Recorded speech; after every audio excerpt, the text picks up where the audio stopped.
Assalamualaikum warahmatullahi wabarakatuh. Materi yang kedua yaitu tentang tadi bersih toharoh itu dari dua hal. Yang pertama najis, kedua hadas. Pada kesempatan ini hadas itu apa? Hadas adalah suatu yang tidak bisa kita melaksanakan ibadah yang diakibatkan karena mungkin bagi suami istri ya berhubungan, kemudian bagi yang muda-muda mungkin karena mimpi atau karena haid ya bagi perempuan. Nah, ini cara membersihkannya. Yang pertama itu hadas itu ya, ada hadas kecil, hadas besar ya. Itu hadas tadi termasuk kepada hadas besar.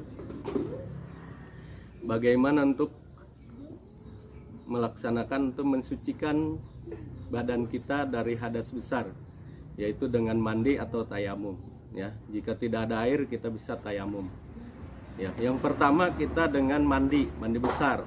Rukun mandi itu ada dua, satu niat, kedua meratakan air ke seluruh tubuh kita. Airnya air yang suci ya, mohon maaf, karena biasanya air yang tidak suci itu kita sering pakai, contoh di bak kecil.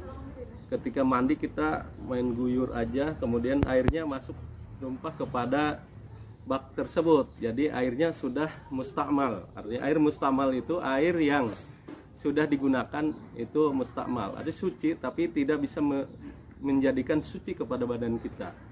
Makanya hati-hati ketika kita mandi besar. Ya. Mandi besar dari haid, anak-anak Bapak yang Bapak cintai. Dari hadas besar ini contoh ya. Ketika kita mandi, usahakan kalau baknya kecil kita langsung dari keran ya. Ya, dari keran langsung kepada tubuh kita ya. Yang mana dulu terserah ya. Biasanya kalau diutamakan biasanya kita dari kepala ya. Ya, kepala air siram, kemudian ke tubuh kita rata ya. Kemudian kalau kita menggunakan di sini bak atau ember, yang jauhkan ember dari jangkauan kita, artinya kita bisa melakukan asal jangan percikan dari badan kita kena kepada bak tersebut ya. Jadi itu yang disyaratkannya. Jadi usahakan kalau kita kesulitan air ya, ember taruh di tempat yang tinggi atau taruh tempat yang lebih tinggi dari posisi tubuh kita. Contoh ini ember taruh di atas, contoh ini di sini ya. Di sini ember, kemudian kita mandi di bawah ya. Sedikit-sedikit, yang penting merata. Rukunnya adalah pertama niat ketika kita membasuh ketika tubuh kita ya. Nah, di hati kita niat saya nawaitu ghusla li rabbil hadasya bari menjamil badani fardolillahi taala. Nah, itu lafaznya ya, tapi niatnya ada di hati, kita membersihkan badan kita ya dari najis besar ya. Langsung Allah taala bersih ya. Itu ada dua rukunnya. Yang pertama niat, kedua membasuh dengan rata dengan air yang suci ya. Oke. Yang berikutnya di sini bisa tayamum. Suatu saat kita kemarau atau suatu saat kita di tempat yang sulit air, kita jangkauannya karena banyak debu. Bapak, debu itu walaupun di gedung yang mewah biasanya tetap aja ada. Cari tempat, contoh di sini ya. Kemudian deh, nah, niatnya niat tayamum. Nawaitu ghusla rabbil hadasya baru menjamil. Oh, kok tidak disiram pakai debu seluruh tubuh? Bukan, salah. Tayamum tetap ya. Yang pertama mengusap, niat, kemudian mengusap wajah, kemudian mengusap tangan ya. Itu cukup. Itu tayamum rukunnya. Jadi pertama kita cari debu yang nih krik-krik, kemudian kita niatkan nama tubuh selera kalau ada sebelum jamaah.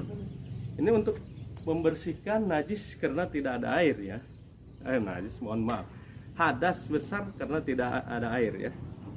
Kemudian kita buang dulu nih biar. Cari debu yang lain, jangan di tempat yang tadi, cari yang lain kan, tempat tadi ya, tempat lain ya, atau di tembok ya, atau di tempat yang kemudian klik sedikit, kemudian masukin sini ya. ini ke sini. Nah, kemudian seperti ini. Nah, oke, beres. Dan ketika mau kita melaksanakan sholat, berarti karena dalam tayamum bisa dilakukan hanya untuk satu kewajiban. Bagaimana kita mau melaksanakan sholat setelah membuang hadas besar, ya makanya kita tayamum kembali untuk lihat membuang hadas kecil ya. Oke, itu kemudian yang tadi hadas kecil ya, ada hadas besar, hadas kecil cukup berwudu ya. Rukun wudu itu ada 6 ya. Yang pertama ini yang juga kita lakukan, pertama ya membasuh ya. Pertama itu niat, sebenarnya rukunnya itu niat, kemudian membasuh muka. Ini yang masuk rukun ya. Membasuh muka, perhatikan dari sini ya. Ini skill kita harus masuk ke sini. Jenggot di sini kalau kecil harus tersiram, tapi kalau tebal cukup diusap dengan ini. Ya, karena siapa tahu di sini kalian nanti jenggotnya tebal banget gitu ya. Ya, cukup diusap seperti ini, artinya basah dan diusap ya. Ya, oke. Kemudian rukun yang berikutnya adalah dari muka adalah tangan. Basuhnya hati-hati sampai sikut usahakan. Ya, batasnya yang sikut, tapi lewatkan aja segini. Yang ini mah asal aja. Bapak pernah melihat di Bogor itu ketika hanya diusap sampai sini aja. Kita membasuh tangan itu sampai sikut usahakan ya. Kemudian sikut sampai lewat sikut usahakan ya. Nah, biar basah semua. Nah, rukun berikutnya adalah basuh rambut yang ada di sekitar kepala. Bukan jidat, bukan rambut panjang rambutnya di sini, tapi rambut sekitar kepala ya. Nah, basuh rambut kita bagaimana kalau botak ya? Perkiraan yang tumbuh rambut di mana itu aja. Kalau kita botak ya. Jadi kemudian yang berikutnya tadi niat membasuh muka, membasuh tangan 4 ya. Niat membasuh muka, membasuh tangan, kemudian apa lagi? Basuh rambut tadi sekitar rambut sedikit ya. Ya, kemudian membasuh kaki ya. Nah, kaki sampai ini ya. Nah, sampai kaki kan ada muncangannya sampai kaki ini ya. Perhatikan kaki. Di sini sampai ya. Ya, itu membasuh 2 kaki. Kemudian tertib. Arti tertib itu berurutan dari rukun yang pertama sampai rukun terakhir.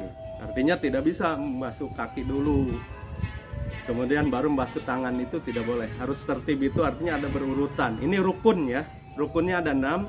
Namun seperti cuci tangan, kumur-kumur, hidung, itu adalah bagian sunnah dalam wudhu. Jadi ya itu bisa dilakukan. Aturannya ya mungkin biasanya kita lakukan berurutan dari kumur-kumur, kemudian hidung, baru muka, kemudian tangan ya, kemudian ya ini rambut sekitar kepala, kemudian kuping, kemudian kaki, dan berdoa ya. Itu yang mungkin selama ini jangan sampai kita keliru di mana letaknya rukun, di mana letaknya sunnah, dan penyusunannya yang benar ya. Dari Bapak diakhiri khairun nas ankum linas wabillahi taufiq wal hidayah. Wassalamualaikum warahmatullahi wabarakatuh.